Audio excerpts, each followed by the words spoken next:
Halo para penikmat film, kali ini Abang Parko akan membahas film Hollywood berjudul Digging to Death tahun 2021. Mengisahkan tentang seorang duda yang baru aja pindah rumah, di mana ketika ingin menggali sepiteng, dia menemukan jasad dan juga uang senilai 53 miliar rupiah. Tentu hal itu membuatnya dilema apakah dia ingin melaporkan penemuan ini atau diam aja lalu menikmati uang 53 miliar tersebut. Ya udahlah ya, daripada lama, mending duduk santai, siapkan teh botol dingin, and enjoy the story. Then what's the problem?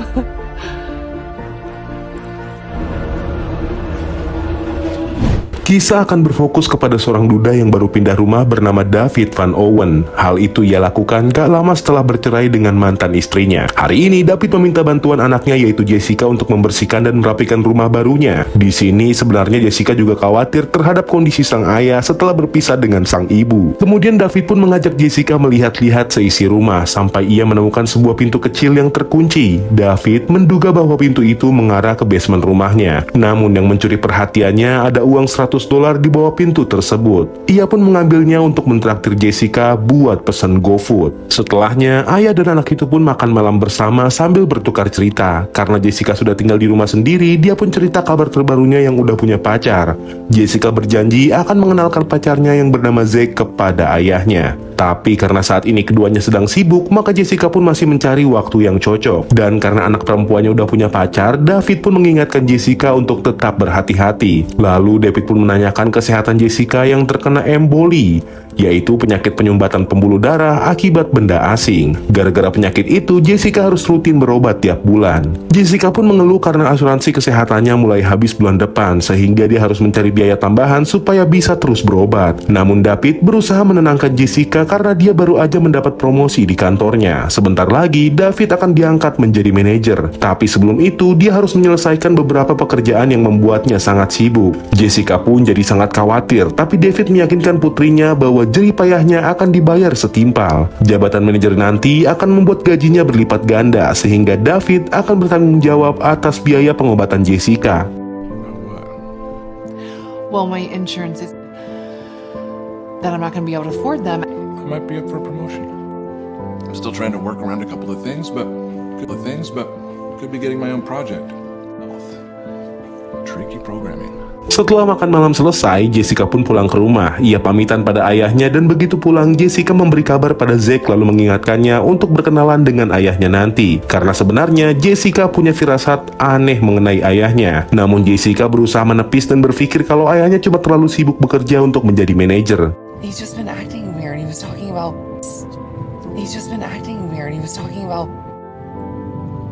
I love you, baby. Di hari berikutnya, David menghubungi seorang ahli taman bernama Ellen. Ia ingin merenovasi halaman rumahnya yang terlihat gersang. Maka Ellen pun menyerupai halaman rumah David untuk mempersiapkan material taman seperti yang diinginkan. David lalu memberitahu Ellen kalau dia ingin membuat sepiteng toilet rumah barunya yang ternyata bermasalah, sehingga ia ingin memperbaikinya sendiri. Hal ini membuat Ellen merasa heran, tapi David berkata kalau ia udah terbiasa membuat bak pembuangan bersama ayahnya dulu. Bahkan ia telah memberi tanda pada area yang akan menjadi sepiteng barunya. Jadi Ellen pun bisa membuat taman jika David telah menyelesaikan penampungan toiletnya. Setelah Ellen pergi, David langsung mengerjakan sepiteng tersebut. Pertama, dia menggali lubang di area yang udah ditandai, sampai tiba-tiba David menemukan sebuah kotak kayu yang terkubur di situ. David pun jadi penasaran dan langsung membukanya. Dan ternyata David menemukan setumpuk uang dengan jumlah yang sangat banyak. Tapi yang lebih mengagetkan lagi, di dalam kotak itu juga terbujur seorang jasad yang udah kaku. Akhirnya David pun mengambil uang itu untuk memastikan keasliannya dan ternyata uang itu memanglah asli. Sampai David pun bingung mengapa dia terkubur di sana bersama sesosok jasad.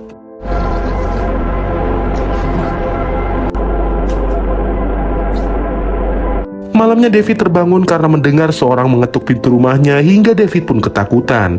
Tapi dia memberanikan diri untuk keluar rumah dan memeriksanya. Namun ternyata nggak ada siapapun di sana, sehingga David pun kembali melanjutkan tidurnya. Dan esok paginya David pergi ke kantor seperti biasa. Bosnya yang bernama Pak Wu menemui David untuk membicarakan posisinya sebagai calon manajer. Kemudian Pak Wu menunjukkan ruang manajer yang nanti akan menjadi ruang kerja David. Selama ini Pak Wu terkesan dengan kinerja David ketika menjadi seorang pemimpin di dalam timnya. uangnya, sehingga ia percaya kalau David akan membawa kesuksesan bagi kantornya. Pak Wu lantas menanyakan kebutuhan David sebelum dia menjadi manajer, karena Pak Wu akan menyiapkannya. Lalu David pun justru pamit pulang lebih cepat karena ia mau pergi ke bank, di mana ternyata ia masih memikirkan uang yang dia temukan di halaman rumahnya tadi. David pun berniat menyetorkannya ke bank supaya aman. Ia kemudian mengaku bahwa uang itu adalah warisan dari sang paman. David pun memperkirakan jumlahnya sekitar 2 juta dolar atau lebih. Pihak bank merasa heran dan ia membutuhkan surat resmi yang membuktikan bahwa uang itu menjadi milik David. Bahkan seandainya David ingin memasukkannya ke bank, mereka harus mengundang lembaga keuangan untuk memeriksa uang tersebut karena jumlahnya yang sangat banyak. Bank juga memastikan kalau nanti uangnya bakalan dipotong pajak. Setelah pulang dari bank, David merasa kalau urusannya jadi semakin panjang seandainya dia melaporkan hal ini ke polisi. David khawatir jika dia dituduh menghabisi orang yang telah menjadi jasad tersebut. Akhirnya dia pun memutuskan untuk mengambil seluruh uangnya dan setelah itu menghitungnya yang ternyata berjumlah 3 juta dolar. Kemudian David menyimpan uang tersebut di sebuah ruangan dan pintunya langsung ia kunci. Tapi sejak saat itu David menjadi paranoid banget. Ia selalu ketakutan dan merasa diikuti oleh seseorang, dan ketika ia ingin menangkap orang tersebut ternyata itu cuma bayangan David aja.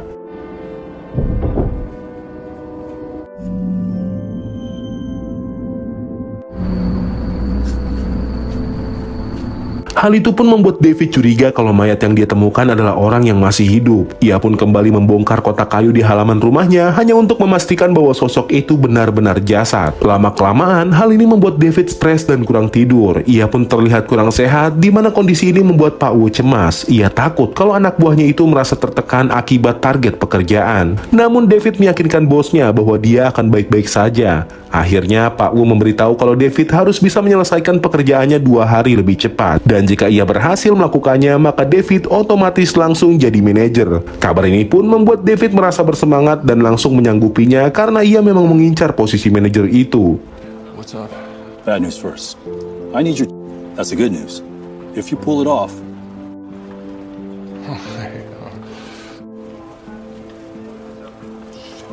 Namun di sisi lain, David masih terganggu dengan uang temuannya. Makanya dia harus menemui sahabatnya Mark untuk menceritakan hal ini. Tapi Mark justru salah paham dan ia mengira David stres akibat perceraiannya. Apalagi beban pekerjaan David yang segunung membuat Mark yakin kalau sahabatnya itu hanya butuh tempat buat cerita. Hal ini pun membuat David kembali merahasiakan uang temuannya itu karena ia merasa Mark bukanlah orang yang tepat untuk menampung ceritanya. David lalu menghubungi Jessica. Ia berharap kalau Jessica bisa memahami keadaannya. Tapi karena Jessica saat ini sedang sama pacarnya, ia pun berkata bahwa ia nggak bisa berlama-lama menemui David. Oleh karena itu, David merasa bersalah telah mengganggu kesibukan Jessica. Maka ia pun kembali merahasiakan ceritanya. Di situ Jessica pun mengira kalau ayahnya ini kelihatan stres banget karena terlalu memikirkan pekerjaan dan keluarganya. Jessica pun berusaha memaklumi karena sebentar lagi ayahnya bakal naik jabatan. Akan tetapi, Jessica menenangkan ayahnya karena ia yakin kalau David bisa melaluinya, dan yang jelas David telah berjanji akan bertanggung jawab atas pengobatan Jessica nanti. Setelah itu, karena merasa nggak ada yang memahaminya, David pun pulang. Ia pun memeriksa tumpukan uangnya untuk memastikan bahwa tidak ada yang mengambil harta temuannya itu. Tapi ternyata gangguan itu datang lagi, bahkan selalu mengganggu David yang ingin beristirahat. Akhirnya, David pun memutuskan untuk menutup kotak kayunya lalu menguncinya. Dia berharap semoga dengan itu gangguannya bakalan berhenti. Esok paginya David pun berangkat ke kantor seperti biasa, namun kondisinya sekarang terlihat nggak sehat sampai membuat Pak Wu khawatir. Padahal Pak Wu takut kalau David nggak bisa memenuhi targetnya karena masih bersedih setelah bercerai. Namun David meyakinkan bosnya itu bahwa ia akan baik-baik saja. Dia juga berjanji akan menyelesaikan pekerjaannya tepat waktu. Begitu David pulang dari kantor, ia pun memeriksa pintu basement dan penasaran mengapa pintu itu nggak bisa dibuka. Ia takut kalau sebenarnya ada seseorang dari dalam sana yang diam-diam ingin mencuri uangnya. Tapi tiba-tiba David ditelepon oleh Ellen yang memberi kabar kalau dia akan ke rumah David hari Jumat. Akhirnya David pun baru ingat bahwa ia harus segera menyelesaikan sepiteng karena dia nggak mau orang lain mengetahui harta karun yang dia temukan tempo hari. Oleh karenanya, David pun kembali membongkar kotak kayu itu untuk mencari tahu identitas jasad tersebut. Ia pun memberanikan diri untuk menyentuh jasad yang udah beraroma busuk itu, dengan harapan bisa menemukan tanda pengenal di sana. Dan ternyata, ia justru menemukan sebuah kunci dalam saku jasnya. David yang merasa kesal karena pertanyaannya belum juga terjawab, bahkan sekarang gangguan itu semakin parah. Ia pun masuk ke dalam mimpi David dan membuat David semakin kesal.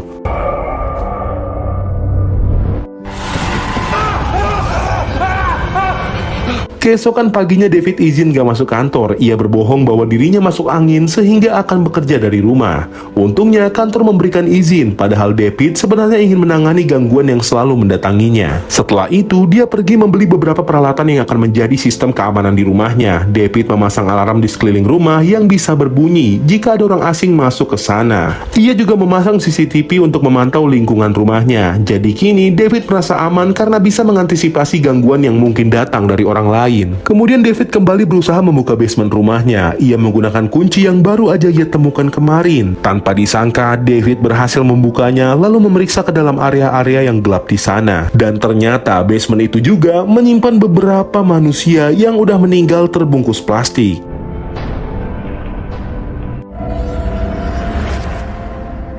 Malamnya, David pun berharap bisa tidur tenang dan membuat jaring keamanan di rumahnya. Namun hal itu nggak berlaku karena mendadak alarm David berbunyi tengah malam. David pun memantau dari CCTV dan ia melihat seorang tengah mengetuk pintunya. Hal itulah yang membuat alarm berbunyi. David pun berusaha memastikan bahwa orang itu adalah bapak-bapak yang terkubur di halaman rumahnya tadi. Namun nyatanya, David pun marah karena ia merasa ditipu, sebab ia mengira bahwa mayat tersebut sebenarnya adalah orang biasa yang ingin mencuri uangnya. David pun jadi penuh emosi. Ia berusaha mengejar orang itu dan ingin memberinya pelajaran. Ia kesal karena kakek tua itu telah mengganggu hidup David di dalam rumah barunya. David kemudian menggila dan ingin menghabisi orang tersebut.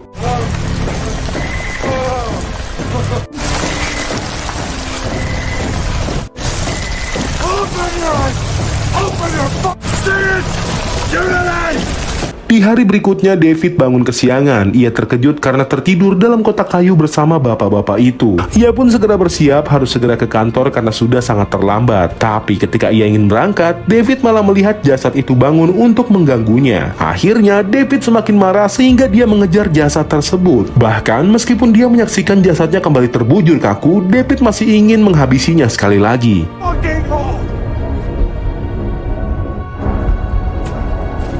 You're not fucking dead! Get up! Get up! Setelah itu, David pun berangkat ke kantor dengan kondisi yang sangat berantakan. Hal itu membuat teman-temannya heran dan mengira kalau David mulai nggak waras. Kedatangan David ini justru membuat kantor itu jadi rame. Spontan aja, Pak Wu pun turun tangan dan meminta David buat pulang. Ia yakin kalau David sekarang kena mental, jadi dia menyuruh David untuk istirahat aja. Tapi David justru marah besar karena merasa diremehkan. Ia terus berkata bahwa ia baik-baik saja, tapi karena Pak Wu memaksa, David pun langsung marah. Akhirnya, Pak Wu pun mengalihkan pekerjaan David kepada tim lain dan hal ini semakin menyulut emosinya. Ia pun protes tapi Pak Wu juga mengubah keputusannya sampai akhirnya Pak Wu memecat David dari kantornya. Bukan malah takut, David justru merasa sombong karena dia sudah punya simpanan $3 juta di rumahnya. Dan hal ini membuat Pak Wu semakin khawatir lalu mengusir David dari sana. Setelah itu, David pun berniat akan terus berada di rumah. Meskipun dia gagal mendapatkan posisi sebagai manajer, David yakin kalau dia nggak akan jatuh miskin. Nggak lama kemudian, Ellen pun datang ke rumah David seperti yang udah dia janjikan. Namun karena David semakin gak waras, dia malah mengira kalau Ellen akan mengambil uangnya. Ia pun langsung menyerang Ellen sampai pria itu gak bisa berkutik lagi. Dan untuk menghapus jejak kejahatannya, David pun membawa jasad Ellen ke basement lalu mengumpulkannya bersama jasad-jasad yang lain yang ada di sana. Setelah Ellen, David akhirnya membawa jasad bapak-bapak tadi ke basement. Ia berharap kalau hal ini akan membuatnya terbebas dari gangguan apapun. Namun alih-alih tenang, semakin lama David semakin gak waras dan termakan pikirannya sendiri. Sebenarnya dia merasa bersalah atas apa perbuatannya, tapi di sisi lain David juga ingin mempertahankan uang hasil temuannya itu. You figure out how to spend that money yet? Do Aruba. That's okay. Maybe you get a second house. Take your money.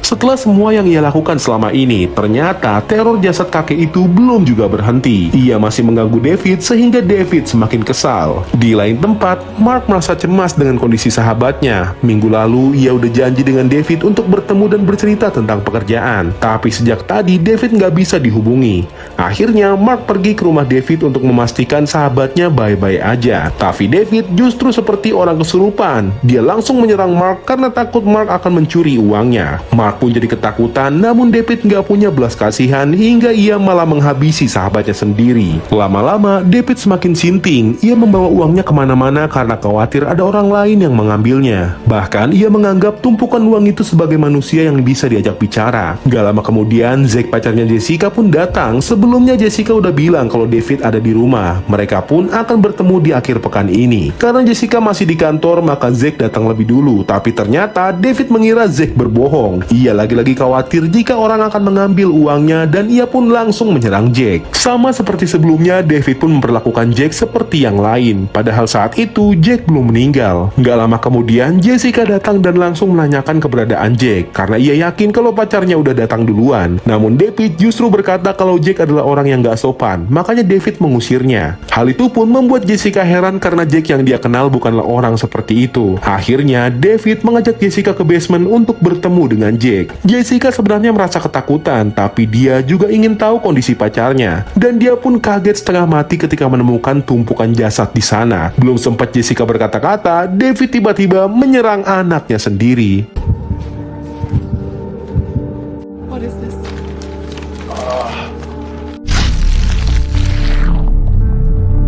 Beberapa saat kemudian, Jessica pun terbangun dan menyadari kalau dia sudah berada di basement rumah ayahnya. Setelah itu, David datang dan langsung menuduh Jessica ingin mencuri uangnya. Jessica menangis karena dia nggak mengerti yang ayahnya bicarakan. Bahkan Jessica merasa bahwa pria di hadapannya itu bukanlah sang ayah. Jessica kemudian berusaha menyadarkan ayahnya kalau dia adalah putri sematawayangnya. Dan akhirnya, David pun mau menyadari hal itu. Tapi ternyata dia tidak menyelamatkan Jessica, melainkan meninggalkan anaknya itu dalam ruangan tersebut.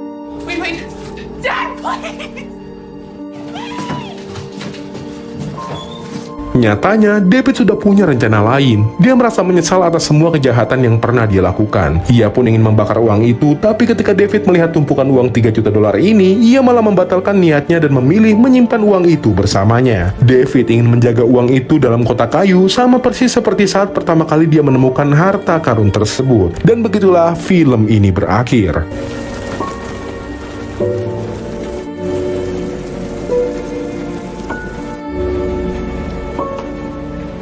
Pesan yang bisa kita ambil dari film ini, uang adalah alat atau benda yang menakutkan. Buktinya, David aja bisa bertingkah segila itu sampai meninggalkan anaknya sendiri cuma gara-gara duit. Namun pada akhirnya, uang itu tidak membuat David menjadi lebih baik. Yang ada, David malah berakhir seperti si kakek dalam kotak tersebut, yakni wafat. Mungkin segitu aja review film kali ini. Kurang lebihnya, Bang Parko mohon maaf ya kalau ada salah kata dan